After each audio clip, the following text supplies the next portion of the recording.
여러분의 가정은 어떻습니까? 아마 여러분들이 지금까지 살아오시면서 예전에 여러분들이 어렸을 때, 여기 계신 분들이 어렸을 때를 생각해 보면 참 어렵게 살았을 거예요. 물론 어떤 분들은 굉장히 부유하게 사는 분들도 여전히 계셨겠죠. 여러분, 가난한 나라도요, 여러분, 부유한 사람들은 여전히 부유합니다. 대부분 국민들이 어려워서 그렇지요. 자, 그런데 우리나라 전체가 경제적으로 많이 발전을 했지만 경제적인 것뿐만 아니라 여러 가지 면에서 아마 여러분이 속해 있는 공동체들이 많이 좋아졌을 거예요. 생각해 보면 개인도 그렇고요, 가정도 그렇고요, 교회도 그렇고요, 나라도 그렇습니다. 여러분, 이렇게 이런 공동체들이 있는데 점점 더 좋아집니까? 아니면 점점 더 가만히 생각해 보면 왠지 점점 어려워지고 있는 거 아닌가? 어느 쪽이세요? 아마 여기 계신 분들은 대부분 점점 더 좋아져서 여기까지 오게 되었을 거예요. 생각해 보면 어렵고 힘들었던 시절도 있었지만 그때마다 하나님께서 평안을 주셨고 오늘 우리에게 주어진 그 평안 가운데 살고 있는 거지요. 그럼 어떤 집은 왜 흥하고 어떤 집은 점점 어려워질까? 근데 오늘 본문의 말씀에 보면요, 사울의 집과 다윗의 집, 그 사울의 집과 다윗의 집이 왜 한 집은 점점 힘을 잃어가고 있고 한 집은 점점 흥하여 가고 있는지 그 이유를 좀 몇 가지 살펴볼 수가 있어요. 오늘 본문의 말씀에서 찾아볼 수가 있지요. 우선 사울의 집을 한번 볼까요? 사울의 집. 일단 사울의 집은 네 분이 있습니다. 지금 이스보셋이 왕이 됐고 아브넬이 군대 장관으로서 오히려 이스보셋을 세워서 나라 전체를 이제 집중하게 만들었습니다. 그러다 보니까 사실 이스보셋이 왕이기 때문에 왕의 권위를 세워줘야 마땅하거든요. 근데 오늘 본문의 말씀에 보면 아브넬이 이스라엘 전체 중에서 이 권세를 점점 잡아갔다라는 말이 있어요. 6절에 보면 사울의 집과 다윗의 집 사이에 전쟁이 있는 동안에 아브넬이 사울의 집에서 점점 권세를 잡으니라. 무슨 뜻이에요? 왕이 있지만 왕의 권세보다 지금 그 세력이 점점 아브넬에게로 옮겨가고 있다는 겁니다. 점점 옮겨간다는 얘기는 뭐냐면 지금 이스보셋이 점점 허수아비가 돼가고 있는 것. 명색이 왕이기 때문에 권력이 왕에게 집중돼야 됩니다. 그리고 왕이 좀 능력이 부족해도 사실 그 나라가 좋은 나라가 되려면 이 아브넬이 더 낮아지고 겸손해져서 그를 세워야 됩니다. 그래야만 그 집안이 편안하게 세워집니다. 그리고 그 갈등이 생기지요. 누구 때문에 생겼어요? 사울의 첩 리스바 때문에 생겼습니다. 이 리스바와 이 아브넬이 통관했다는 얘기가 나오면서 이스보셋이 대놓고 책망을 합니다.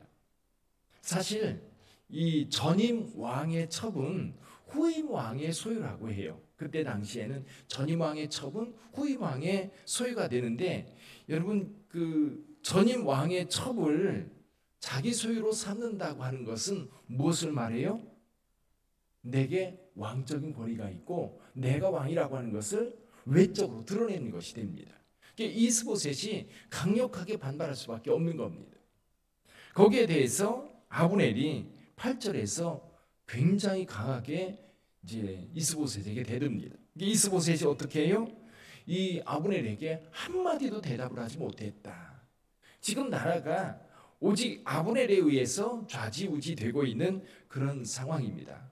게다가 이 사건으로 인하여서 북이스라엘 전체를 다윗에게 바치겠다라고 공언하고 다윗을 찾아갔던 겁니다. 근데 사실 이 사울의 집이 이렇게 무너지게 된 결정적 계기가 있지요. 한 나라의 왕입니다. 왕족이죠. 그러니까 그 나라에서 가장 강력한 집안인데 무너지게 된 결정적 원인은 뭡니까? 하나님을 가볍게 생각한 거예요. 이 집안이 하나님을 가볍게 생각한 거예요. 여러분 우리가 신앙생활하면서도 우리 가정이 건강하고 강하게 세워지려면요. 하나님께서 중심에 계셔야 돼요. 하나님께서 다윗의 집안과 사울의 집안의 차이가 그겁니다. 다윗은 늘 하나님 앞에 기도하면서 모든 문제를 해결해 갔어요. 그리고 사울에게 쫓길 때에도 여러분 아버지 어머니를 모시고 어디로 가요? 모압 왕에게 갑니다. 그리고 모압 왕에게 맡겼었는데 하나님께서 다윗에게 모압에 있지 말고 이스라엘 땅으로 들어가라 해서 다시 들어옵니다. 근데 늘 다윗 같은 경우는 하나님께서 그와 함께 하시기 때문에 다윗은 늘 하나님 앞에 물어요. 그러면 다윗 집안의 중심이 누구냐면 다윗이 아니라 하나님이라는 뜻이에요. 기도하고 하나님께서 그 가정을 지켜주시고 그 가정을 이끌어달라고 하는 그 믿음이 다윗의 집안을 점점 강하게 만들었던 겁니다. 그러나 사울의 집안은 어디에도 하나님 앞에 기도하는 내용이 없어요. 사울도 보십시오. 기도하지 않습니다. 신접한 여인을 찾을지언정 물론 하나님께서 답을 하지 않기 때문에 신접한 여인을 찾아가는데 신접한 여인을 찾아가서도 누구를 불러내요? 사무엘을 불러납니다. 하나님을 찾지 않아요. 그리고 여기 이스보셋이나 아브넬 역시 하나님의 뜻을 찾지 않아요. 그러니까 아브넬 같은 경우도 지금 다윗에게 하나님께서 다윗을 기름 부어 왕으로 세웠고 모든 나라를 다스리게 하고 모든 나라를 구원하게 한다고 하는 이 사실을 아브넬이 알고 있는 거예요. 이미 알고 있음에도 불구하고 아브넬은 하나님의 뜻을 따르기보다는 오히려 자기가 세력을 형성해서 한 나라를 이끌려고 했는데 이스보셋과의 관계가 깨짐으로 인하여 더 이상 이제 그 나라를 유지할 수 없다고 생각했던 겁니다. 그제서야 아브넬은 하나님의 뜻을 따라 이스라엘 전체를 다윗에게 돌리려 했던 거죠. 근데 그 집안은 하나님이 없는 것이 결정적인 문제였던 거예요. 그러다 보니까 갈등이 생겼죠. 반면에 다윗의 집안은 오직 좀 전에도 말씀드렸던 것처럼 하나님 중심의 삶을 살다 보니까 질서가 있는 거예요. 두 가지를 생각해 볼 수 있어요. 하나는 다윗은 그 집안의 8형제 중에 막내입니다. 근데 실질적으로요. 다윗이 아둘람 동굴에 피신해 있다는 이야기를 듣고 다윗 집안이 전부 다 거기로 가거든요. 그럼 다윗의 부모님도 있죠. 다윗의 형들. 그 형들이 많이 있음에도 불구하고 여러분 리더는 누구예요? 다윗입니다. 그러니까 다윗을 중심으로 그 집안은 똘똘 뭉쳐 있는 거예요. 근데 여러분 요압이라고 하는 사람이 여기 있는데 요압은 조카예요. 다윗의 조카입니다. 누이의 아들이에요. 누이의 아들들인데 그 아들들이 굉장히 강력하고 어쩌면 이 요압, 수르야 이 그 세 형제들이 아사엘 이 형제들이 다윗과 함께 있지만 아마 다윗과 나이가 비슷했던 것 같아요. 이게 조카와 그리고 삼촌이 비슷한 거지요. 근데 여기 39절에서 이런 말씀을 합니다. 39절 내가 기름 부음 받은 왕이 되었으나 오늘 약하여서 수리아의 아들인 이 사람들을 제어하기가 너무 어려우니 여호와는 악행한 자에게 그 악한 대로 갚으실지로다 이렇게 말합니다. 근데요 그들이 마음대로 행하도 다윗은 그들의 악행에 전혀 이렇게 뭐랄까요 뒤에서 뭐랄까요 함께 참여하지 않습니다.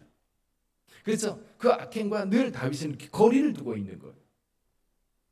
그리고 다윗이 알지 못하는 사이에 행동하는 것에 대해서 통제가 안 되는 것을 다윗은 계속 걱정하고 염려하고 있는 거죠. 나중에 이것 때문에 솔로몬에게 요압을 그냥 편안하게 죽지 않게 하라고 유언을 하기도 합니다. 여러분 오늘은 이런 기도를 해보세요. 우리 집안 과연 다윗의 집안과 같이 흥하는 집안인가 아니면 점점 쇠하는 집안인가. 근데 중요한 것은 그거예요. 하나님이 그 집안의 중심에 있으면 그 집안은 흥할 수밖에 없어요. 강할 수밖에 없어요. 그래서 여러분이 믿음이 그 가정의 중심이 되면 여러분 흔들림 없이 섭니다. 그래서 여러분의 가정 생각해보면 그래요. 예수를 믿는 가정들이요 건강해요. 예수를 영접하지 않으면 늘 뭔가가 돈이 많아서가 아니에요. 세상적 지위가 높아서가 아니에요. 그리고 뭔가 이름이 있어서가 아니에요.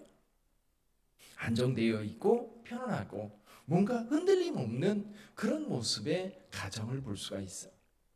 여러분 그래서 우리 자녀들에게 믿음의 가정을 세우는 것에 대해서 많이 이야기해야 됩니다. 믿음의 전통, 그러니까 믿음의 가문을 세워가는 거죠. 그 가문들을 쭉 세워가면서 주님 오시는 날까지 정말 복받는 여러분의 가정, 여러분의 자녀들이 되기를 주님의 이름으로 축원합니다. 기도하겠습니다.